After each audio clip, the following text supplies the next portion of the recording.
नमस्कार, मैं कमलेश कबीर, आपका एक बार फिर स्वागत करता हूँ इस नए एपिसोड में। आज के इस एपिसोड में हम एक बार फिर बात करेंगे डोनाल्ड ट्रंप की और डोनाल्ड ट्रंप के साथ में बात करेंगे भारत के विपक्ष की। तो भारत का विपक्ष इस वक्त जिस तरीके से काम कर रहा है और स्पेशली राहुल गांधी। तो राहुल गांधी की क्रेडिबिलिटी की अगर हम बात करें कि राहुल गांधी की बातों का कितना असर है, तो आपने देखा जब डोनाल्ड ट्रंप ने यह कहा कि भारत की इकोनॉमी डेड इकोनॉमी है, तो उसके बाद से कांग्रेस पार्टी के कुछ नेताओं के बयान अगर आप उठा के देखोगे तो वो राहुल गांधी के साफ तौर पर खिलाफ नजर आते हैं और उसका एक कारण भी है। अब शायद वो कारण जो है वो कांग्रेस पार्टी को समझ में आ रहा है या नहीं आ रहा है, क्योंकि कांग्रेस पार्टी कभी भी तथ्यों पर जो है वो काम नहीं करती है। आपने देखा अब तक का कांग्रेस पार्टी के अगर इतिहास में, और जब से राहुल गांधी आए हैं, राहुल गांधी जो है वो बड़ी बातें करते हैं, लेकिन जब तथ्यों पर आते हैं तो तथ्यों पर जो है वो ऐसा कुछ नजर नहीं आता। अब राहुल गांधी ने भी जो है वो डोनाल्ड ट्रंप की इसी बात का समर्थन किया है कि भारत की इकोनॉमी डेड इकोनॉमी है। तो आप सोचकर देखिए, दुनिया के 50 अगर महत्वपूर्ण देशों की हम बात करें, और हम मैं कहता हूं कि 50 को भी आप छोड़ दीजिए, ऊपर के जो 10 टॉप 10 के जो कंट्रीज है, आप उनकी इकोनॉमी को उठाकर देखिए। ऐसा कौन सा देश है जो भारत की इकोनॉमी की जो ग्रोथ है उसके आसपास भी नजर आता है? तो कॉन्स्टेंटली भारत जो है वो 6 और 7 के बीच में जो है वो ग्रोथ रेट के ऊपर है, और अमेरिका जो है वो 2.25% के आसपास है। और वो देश ये कहता है कि भारत और रसिया की जो इकोनॉमी है वो डेड इकोनॉमी है। तो रसिया का भी थोड़ा सा जो है वो हाल जरूर समझ लेना चाहिए। 4 साल से जो है वो लगातार युद्ध में उलझा हुआ है, लेकिन फिर भी रसिया की जो इकोनॉमी है उसमें हम कहें कि वो डेड इकोनॉमी तक चली गई, ऐसा जो है वो नजर आता नहीं है। तो फिर डोनाल्ड ट्रंप इस तरीके के भाषण क्यों दे रहे हैं? और डोनाल्ड ट्रंप के जो भाषण है उनको हवाला देकर क्या कांग्रेस पार्टी जो अपनी खोई हुई जमीन थी राजनीतिक तौर पर उसको हासिल कर पाएगी? जिसकी गुंजाइश जो है वो नजर तो नहीं आती है। और जब हम डोनाल्ड ट्रंप की बात करते हैं तो उसको समझ भी लेते हैं थोड़ा सा, क्योंकि इससे पहले वीडियो में मैंने तथ्यों के साथ बात की थी। मुझे लगता है कि आपको वो वीडियो भी देखना चाहिए। आखिर डोनाल्ड ट्रंप के इस तरीके की जो कारगुजारी है पिछले 2 महीने से, वो इस तरीके की क्यों हो गई कि वो अचानक से जो है वो भारत के खिलाफ नजर आने लगे? तो इसकी कहानी जो शुरू होती है वो शुरू होती है ऑपरेशन सिंदूर से, पहलगाम अटैक के बाद से।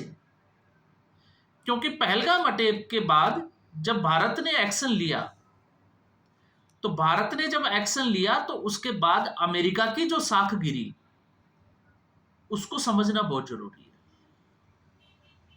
अब आप सोचोगे कि इसका अमेरिका से जो है वो क्या कनेक्शन है? तो अमेरिका से क्या कनेक्शन है, तो अगर हम उसको समझें तो सबसे पहली बात, भारत ने जब आतंकवादियों के 9 ठिकानों पर एयर स्ट्राइक किया, तब तक आप अमेरिका का बयान देखिए। और जैसे ही भारत ने पाकिस्तान के 11 एयरबेस के हमला किया और उसके बाद में स्पेशली नूर खान एयरबेस को जब टारगेट किया, उसके बाद से आप अमेरिका की जो प्रतिक्रिया है आप उसके ऊपर थोड़ी सी नजर डालिए। और नूर खान एयरबेस की बात मैं इसलिए कर रहा हूं क्योंकि पाकिस्तान के एक बहुत बड़े जर्नलिस्ट और एक बहुत बड़े वैज्ञानिक भी वो है, और इसके ऊपर जो है वो काम भी करते हैं। अगर आप उसका स्टेटमेंट उठाओगे तो उसका स्टेटमेंट ये है कि इस नूर खान एयरबेस के ऊपर अमेरिका का कब्जा है और यहां पर बहुत बार जो है वो अमेरिका के फाइटर जेट देखे जा चुके हैं। और दूसरा, केराना हेल्स। तो फिर जो बात चलती है उठती है मीडिया में कि क्या अमेरिका के जो न्यूक्लियर वेपन्स जो है वो पाकिस्तान में मौजूद है? और भारत की इस पहुंच के बाद, और आपने ये भी देखा कि जब पाकिस्तान के 11 एयरबेस को उड़ा दिया गया उसके बाद से अमेरिका की भूमिका जो है वो कितनी सक्रिय हो जाती है, एक के बाद एक ट्वीट करना, ये करना, वो करना।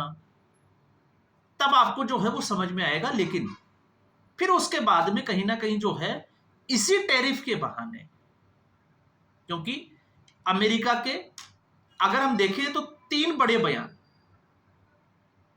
डोनाल्ड ट्रंप का एक 25% टैरिफ की बात करना और जुर्माने की बात करना।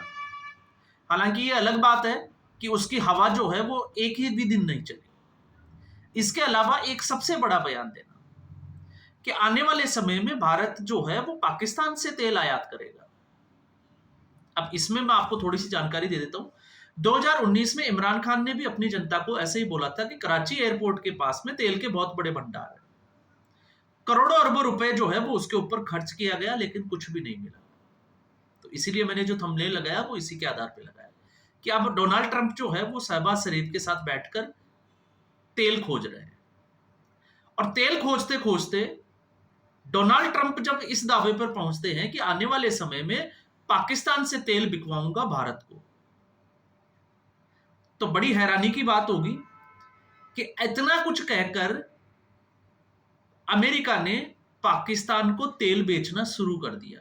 और पाकिस्तान की कंपनी विटाल के साथ, विटाल जो एनर्जी है उसके साथ अमेरिका की जो है वो डील साइन हो चुकी है।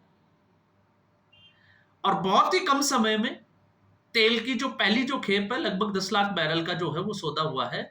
वो सितंबर लास्ट तक और अक्टूबर तक जो है वो पाकिस्तान के कराची पे एयरपोर्ट पर पहुंचने की उम्मीद है। अब आप सोचकर देखिए।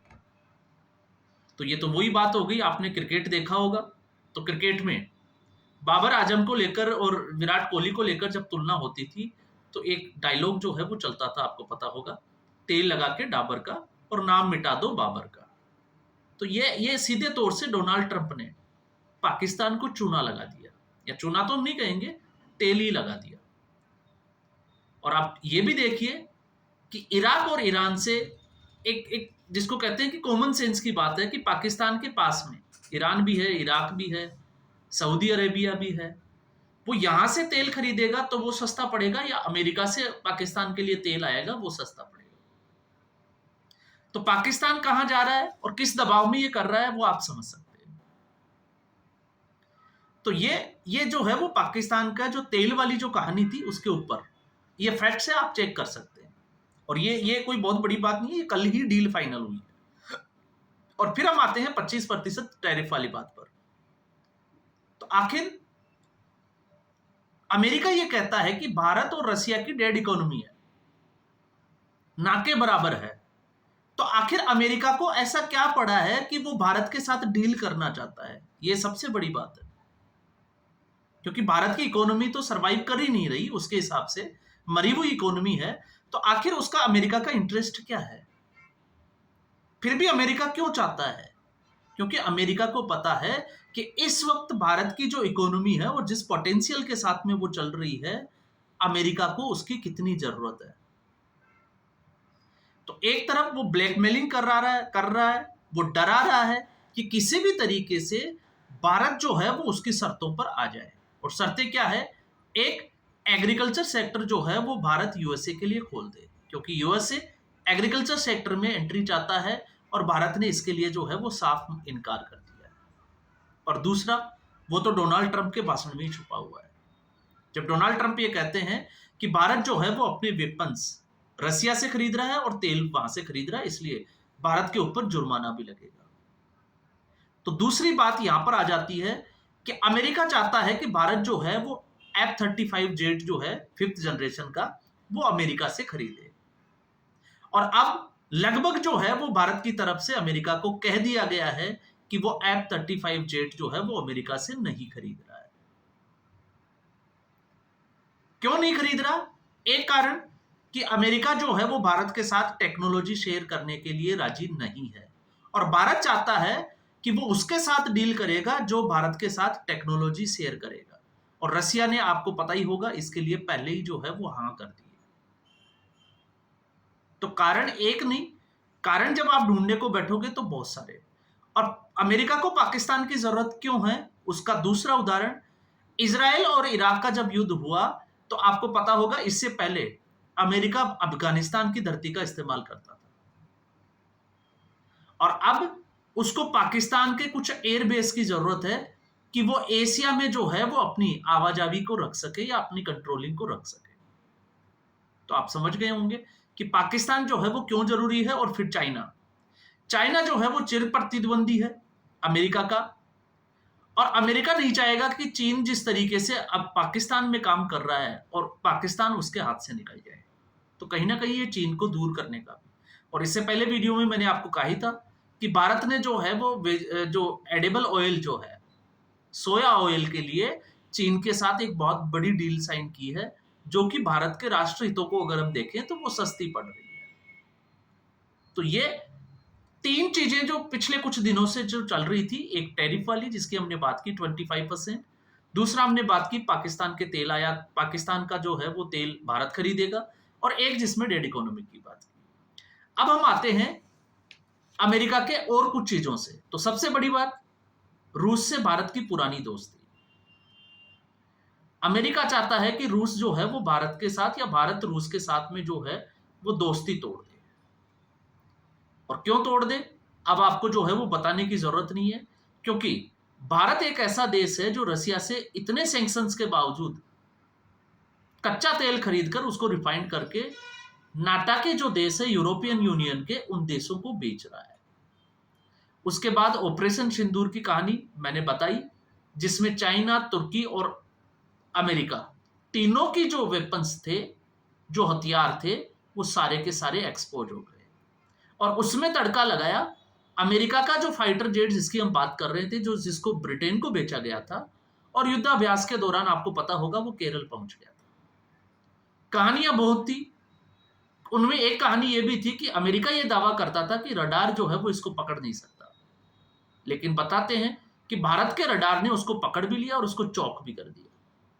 और फिर उसके बाद में वो बरसात में बाहर खड़ा रहा, आपको ये भी पता है। विशेषज्ञों की टीम आई, फिर उसको टेक्निकली ठीक किया गया, और उसके बाद में अब जाके जो है वो वापस ब्रिटेन के लिए उड़ान भरी है। तो पूरी दुनिया ने देखा कि F-35 क्या है और भारत का जो डिफेंस सिस्टम है वो क्या है। और फिर उसके बाद में हम बात करते हैं, इतने दिनों तक जो ब्लैकमेलिंग चल रही थी, तो जैसे ही नरेंद्र मोदी ने ऑपरेशन सिंदूर पर भाषण देना शुरू किया, तो बात जब सीज फायर की आई, तो नरेंद्र मोदी ने भी ये कह दिया कि किसी भी देश ने दुनिया के भारत को सीज फायर के लिए बात नहीं की, या भारत के किसी भी देश से इसको लेकर बात नहीं की। और आप देखिए, जैसे ही प्रधानमंत्री नरेंद्र मोदी का ये भाषण आना था, कि तुरंत जो है वो डोनाल्ड ट्रंप 25% टैरिफ लेके आ जाते हैं। तो डोनाल्ड ट्रंप जो है वो समझ गए कि दुनिया में जो है वो उनकी अब किरकिरी हो रही है। और अब इसके सहारे जो है वो अगर विपक्ष ये सोच रहा है कि वो आने वाले समय में नरेंद्र मोदी को टक्कर दे सकता है, तो फिर इसका तो भगवान ही भला कर सकता है कि विपक्ष जो है वो क्या सोचता है, उसकी रणनीति और राजनीति कहाँ है और किस स्तर की है। तो आज के एपिसोड में बस इतना ही। उम्मीद करूंगा वीडियो एपिसोड आपको पसंद आया होगा। वीडियो को लाइक करें, शेयर करें, चैनल जरूर सब्सक्राइब करें। धन्यवाद।